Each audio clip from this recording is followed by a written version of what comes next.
Right, good afternoon, class. Today we are going to be talking through Act 2, Scene 3 in Macbeth. As you can see, I've got the No Fear Shakespeare on screen at the moment. So you'll see that there's the original text and you've then got the modern day text.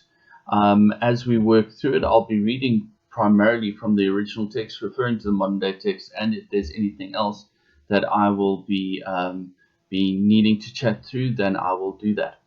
Right, so the previous scene finished with Macbeth and Lady Macbeth trying to cover up their crimes. They've just killed Duncan, they've got blood all over their hands, and they've retired to their room to try and wash it off.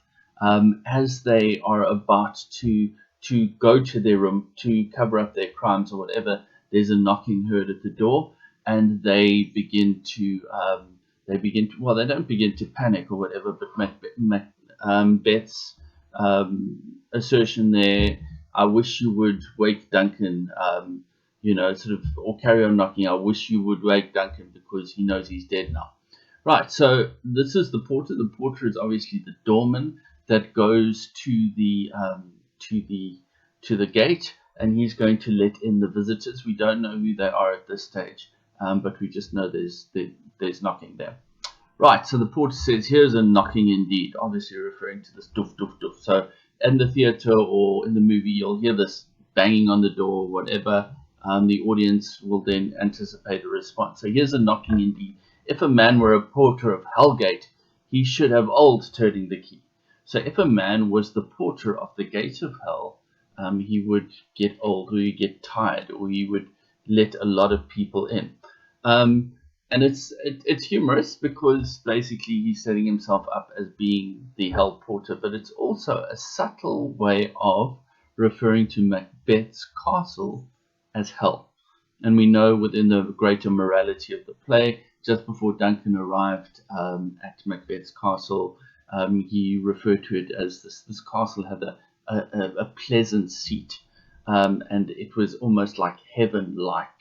And within the space of a night, it's become hell. Right, knock, knock, knock. Who's there in the name of Beelzebub? Beelzebub is one of the demons of hell. Here's a farmer that hanged himself on the expectation of plenty. So he hasn't let anybody in, but he's play acting. Oh, here's a farmer that hanged himself on the expectation of plenty. Come in, have napkins enough about you. Here you'll sweat for it. Okay, so he's invited the farmer in who anticipated plenty but actually didn't get it. Have napkins about you, have something to wipe your forehead, you're going to sweat for it. The knock comes again. Knock, knock, knock. Who's there in the other devil's name? Now, within Shakespearean context, within Judeo-Christian history, the concept of hell was the inhabitants of Satan. Okay, but with him there were various princes of hell, Beelzebub being one of them. So he's now talking about another one, and there are a whole number of demons, as it were. So he's not going to invoke their names. Faith, here's an equivocator. An equivocator is basically a con man, someone that twists words in order to con people, okay, or to make them try and do what he wants them to do. The irony of it is the term is also being referenced to someone within the legal profession, a lawyer who twists the words in order to, sort of, but actually that's the truth, but actually no, I'm implying it in a different way. And Shakespeare does this a lot. So the witches here are equivocators because they will tell you half the story, but then actually your mind fills in the rest, like Macbeth does. Okay, the witches would tell him, hail Thane of Glance, he's Glance. Hail Thane of Cawdor, he's Cawdor. Hail that shall be king hereafter, but they don't say how he will be king. And so he takes that into his own hands. Okay, so they've kind of twisted around, and we'll see it a little later where he goes back to visit the witches so that they can give him more prophecies. But they also give him these vague things which he takes to be truth, but actually the way you interpret it becomes a totally different truth or a totally different reality. And that's the whole concept of that theme, appearance versus reality. The equivocator, or this concept of equivocation, is something that is very, very important. Okay, so he says, Faith, here's an equivocator that could swear in both the scales against either scale. And the scale that they're referring to is the scales of justice, one up, one down. But the thing is, it depends on the way that you argue the argument. So you can come to a different conclusion arguing exactly the same thing. So it scales against either scale, who committed treason enough for God's sake, yet could not equivocate to heaven. So he couldn't con himself. He couldn't talk himself into heaven. Oh, come in, equivocator, he says. Another knock. Knock, knock, knock. Who's there?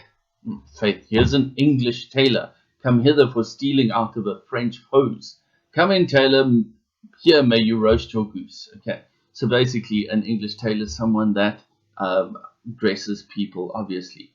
So if you look at the modern translation, maybe it's an English tailor who liked to skimp on the fabric for people's clothes. Okay. Come hither for stealing out of a French hose. Basically, there's a reference, cultural reference there, that the French were people that dressed differently from the English. The English were a lot more sort of solid and staid, and the French were a lot more glamorous and showy and that type of thing. So here's a guy that tried to skimp on it. Okay, here may you roast your goose. There's an English idiom, sort of, his goose is cooked, basically. It means that you can't get away with your dishonesty anymore. Right. Then it knocks again. It says, knock, knock, knock. Never at quiet. What are you? But this place is too cold for hell. So he snaps to his senses and he goes, I'm not going to play act anymore. Whatever. I'll devil porter it no further. I had thought to have let in some of all professions that go the primrose way to the everlasting bonfire. The everlasting bonfire over there, hell. Okay, the primrose way basically is the connotation of primrose there basically is that it's a beautiful road to hell. And he's saying that a lot of people enjoy, sort of going to hell. They enjoy the way that they get to hell. And the primrose there is a positive connotation, but ultimately the destination is negative. Okay, right, so in comes Macduff. And let me just, sort of, he talks about the everlasting bonfire. Right, primrose, the path of pleasure to hell. There we go. Right. Anon, I pray you remember the porter, and you presume he's standing with his hands out there waiting for a tip. Okay. And Macduff and Lennox come in. Macduff responds to him, was it so late, friend, ere you went to bed? Did you get to bed that late that you do lie so late? Now, we anticipate that although it's not the middle of the night, it's not late morning as well. So you're not talking about sort of 7, 8, 9 o'clock here. It's probably about 5 o'clock in the morning, but he had to wake the porter up. Right, so the porter says, Faith, sir, we were carousing till the second cock. If you look in your notes there, 3 a.m. And drink, sir, okay, drink, sir, is a provoker of 3 things. So drink provokes 3 things. What 3 things? Macduff entertains him. He says, what are you talking about? Marry, sir, nose painting, sleep, and urine. Okay, so nose painting, basically, if you imagine that when you drink, your nose goes red. Okay, when you drink, you fall asleep. And urine, okay, you drink enough, you need to go to the lavatory. Okay, lechery, okay, lust, basically. Lechery, so it provokes and unprovokes. It provokes the desire, but it takes away the performance. Okay, so lust, it provokes, so when you drink, I get all lustful or whatever, but if you drink too much, I'm not expecting you guys to know what that means, it can affect your performance. Okay, you cannot go through with the deed, as it were. Therefore, much drink may be said to be an equivocator with lechery. Okay, so it cons you into being lustful and desirous. Okay, you feel as if you have this desire, whatever, but it leaves you in an entirely different place. Okay, remember, equivocate shows you one half of the story, but it doesn't give you the other. Right, it makes him a man, and it mars him. It prevents him. Okay, it sets him on and it takes him off. It persuades him and disheartens him. Makes him stand to and not stand to. Okay, the reference there is stand to, stand up. It's you get the idea. It's a very very graphic bawdy reference there. Equivocates him in a sleep and give him the lie, leaves him. Okay, so he makes him fall asleep, and when he falls asleep, his drink or his lechery or whatever leaves him.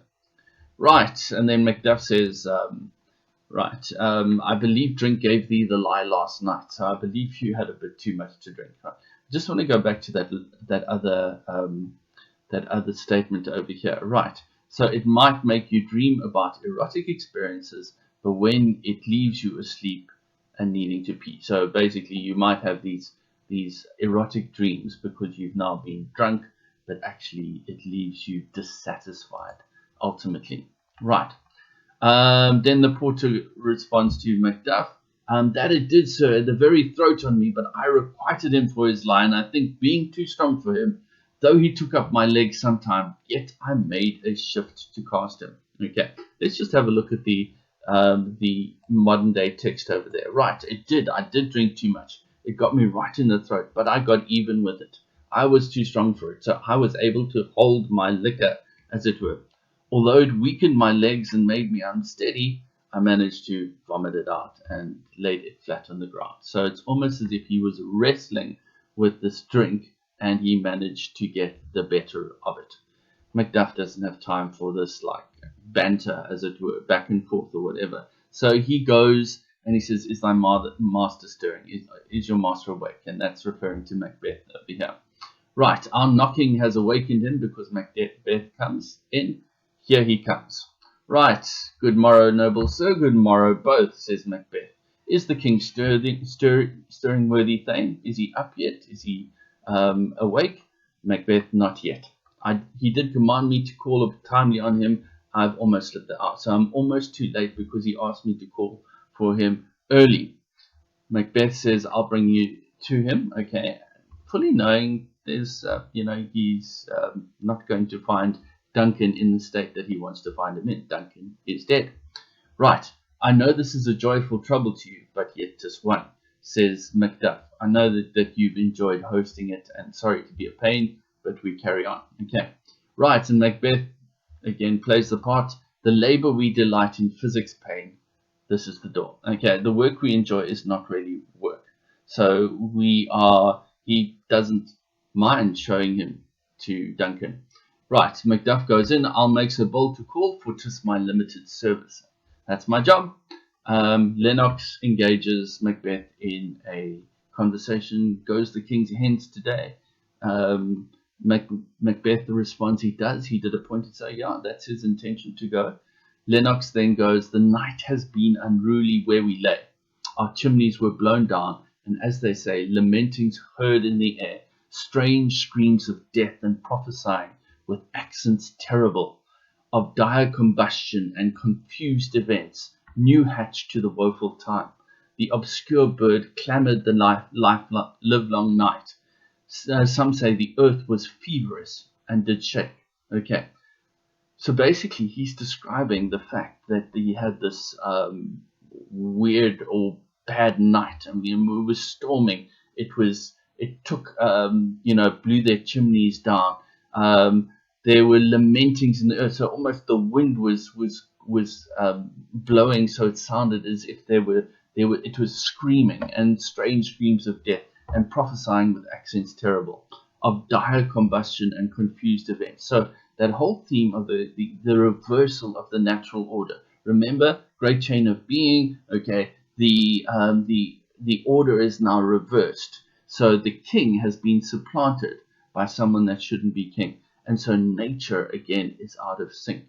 The storm becomes symbolic of that. The prophesying becomes symbolic of that. The obscure bird. So we're focusing here on Lennox's speech where he's telling us about how nature has been overthrown. Remember the great chain of being, it's overthrown.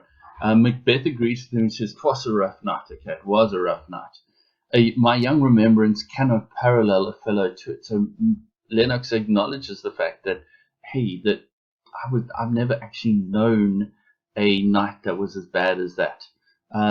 In comes Macduff. He's discovered Duncan dead.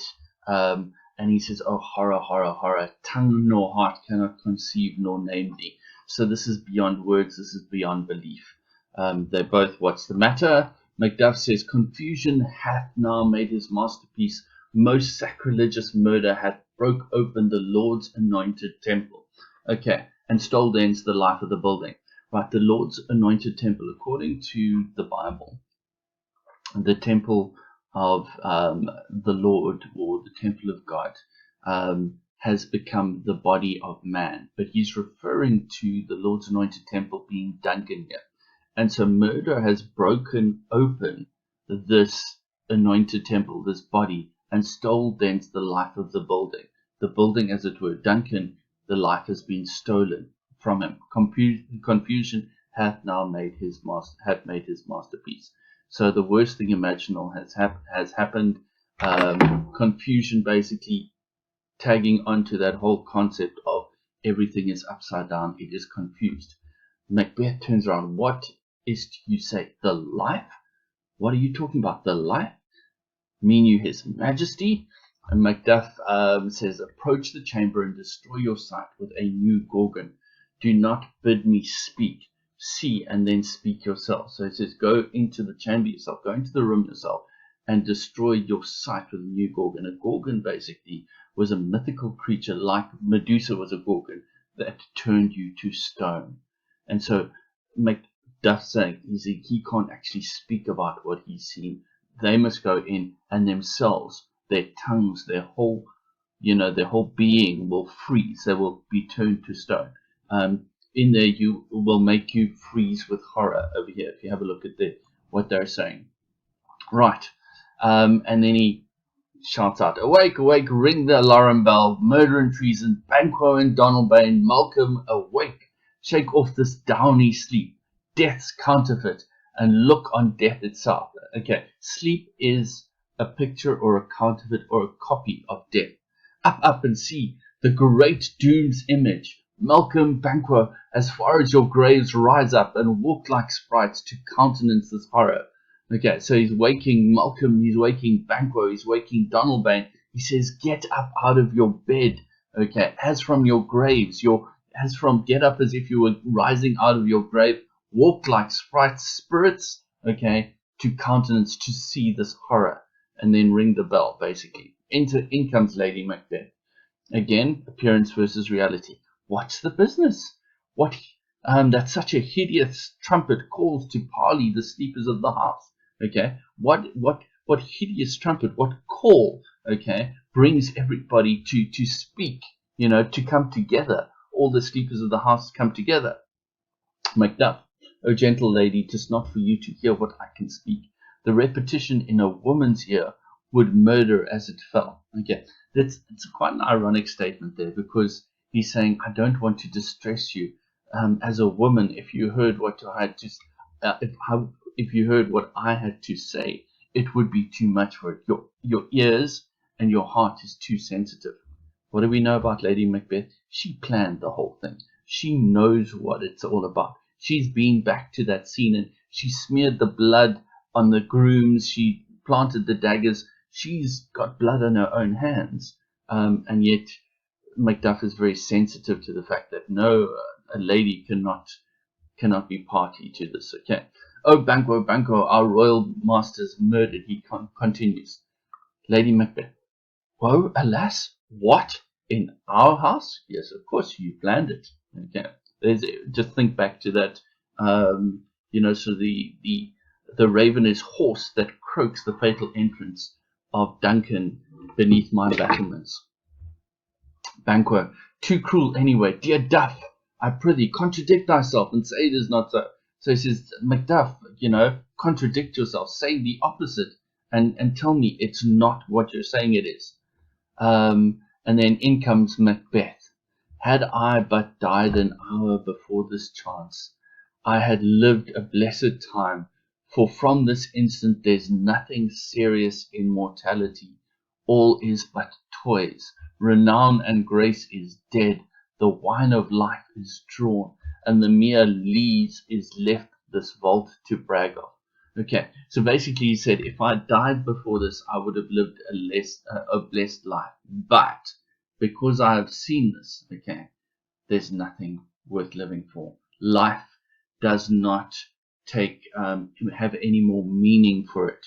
Okay, there's nothing more serious in mortality.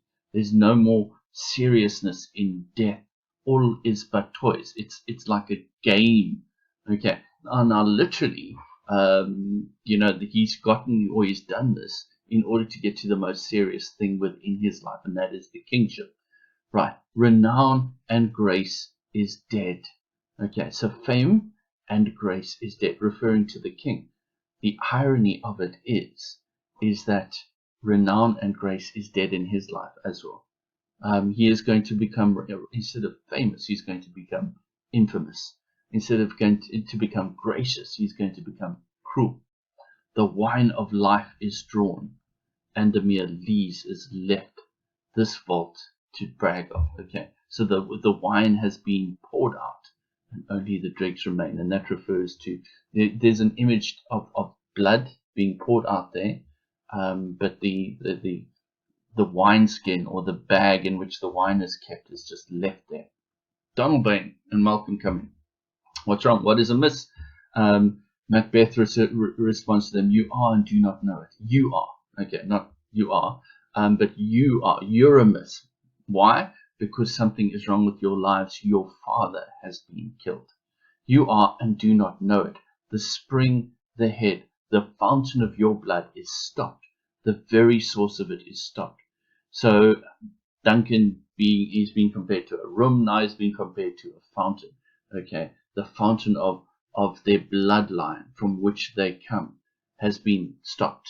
The very source of it's been stopped, and it's almost as if his life, like a fountain, has been ended. Macduff, your royal father's murdered. Oh, Malcolm, by whom? Those of his chamber, as it seemed, had done it. Their hands and faces were all badged with blood. So were their daggers, which unwiped we found upon their pillows. Why? Because Lady Macbeth planted them there. Okay, because Lady Macbeth smeared blood all over their faces. So they've transferred the guilt onto them. They stared and were distracted. No man's life was to be trusted with them. Okay, so basically referring to they stared at us in confusion. They were distracted. They didn't know what was going on. Why? Because they were drugged. So they've just woken up with everybody else to find that they have been sort of framed for it. Macbeth, man of action. Oh, yet I do repent me of my fury that I did kill them. Okay. I actually feel regretful now. I feel so bad that I killed them in the moment. Okay, Macduff, like, wherefore did you so? Why? What you do that for? That's, we needed to find out what they did and why they did this. And Macbeth responds to him, sort of this kind of like, oh, woe is me. Who can be wise, amazed, temperate, and furious, loyal, and neutral in a moment? Who can be all of these conflicting things? To be wise, to be confused, to be calm, to be furious, to be loyal, to be neutral. All of these things are contradictory. Who can be all of that in an instant? And so he says, in fury, I killed him. He says, no man, the expedition of my violent love outrun the pauser, reason. Okay, so basically my action, the action of my violent love overran reason, which would have given it pause. Okay, here lay Duncan, his silver skin laced with his golden blood, and his gashed stabs looked like a breach in nature for ruin's wasteful entrance. There, the murderers, steeped in the colours of their trade, their daggers unmannily breached with gore. Who could refrain that had a heart to love, and in that heart courage to makes loves known? Okay, basically saying, here lay Duncan, his blood all over him. Okay, the stab wounds over there, and there lay the murderers with their weapons still covered in blood. Okay, who could refrain? Who could stop that had a heart to love? Anybody that had a heart to love this man, to love Duncan, okay, who could stop them? And in that heart, courage to makes love known. Okay, and in that heart, in his heart there, how would he have had courage to show that he loved Duncan? Okay, who could restrain himself, who loved Duncan and had the courage to act on it? Lady Macbeth, help me hence, ho! Get me out of here quickly. Macduff looked to the lady. Okay, and it's at this point in time in many versions that Lady Macbeth faints. Does she act or does she actually faint? Because if she actually faints, then it's an acknowledgement of the fact that, hang on a minute, I can't deal with this. Okay, she's no longer, she was in control, but now she can't. Also, I think Macbeth's actions in killing the two grooms, that was over and above, and she didn't anticipate. So what was one murder in order to gain the crown has now become three murders. One to gain the crown and two to cover it up. And basically that's where Macbeth starts sliding now, because he's just got to keep on killing and killing and killing in order to stay where he is. Right. And then they all focus on Lady Macbeth. Malcolm pulls Donalbain aside and says, why do we hold our tongues? What most may claim this argument for ours. Okay. Donalbain, what should be spoken here? Where our fate, hid in the auger hole, may rush and seize us. Okay, so what are we going to say here? Where danger may be waiting to strike at us from anywhere. Let's get out of here. We haven't even begun to weep yet, but there'll be time for that later. Okay, so our tears are not yet brewed. We haven't even started crying. And so Malcolm responds, nor our strong sorrow upon the foot of motion. Okay, time hasn't yet come for us to turn our deep grief into action. Okay, so there's a concern here that they're both worried about what's going to happen. Right. Sorry, guys. Thank you. Okay. Then they all follow Lady Macbeth, and the two resolve the fact that I just want to clip down to the bottom here because I'm running out of time.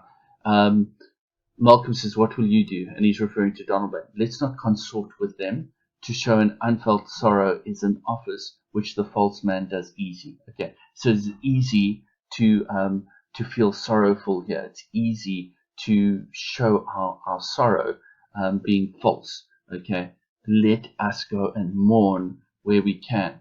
Right, Donalbain, to Ireland I. So he goes to Ireland. Our separated fortune shall keep us both safer. Where we are, there's daggers in men's smiles. Okay, this beautiful image there, which we've heard before out of the context of Shakespeare. There's daggers in men's smiles. So people will smile, but actually they're the ones that will kill us. Okay, and then Malcolm basically resolves the fact that he will go to England. Right, he's just told him that the false man does easy out to England, to Ireland. Our separated fortune shall keep us both safer. If we split up, we will be safer.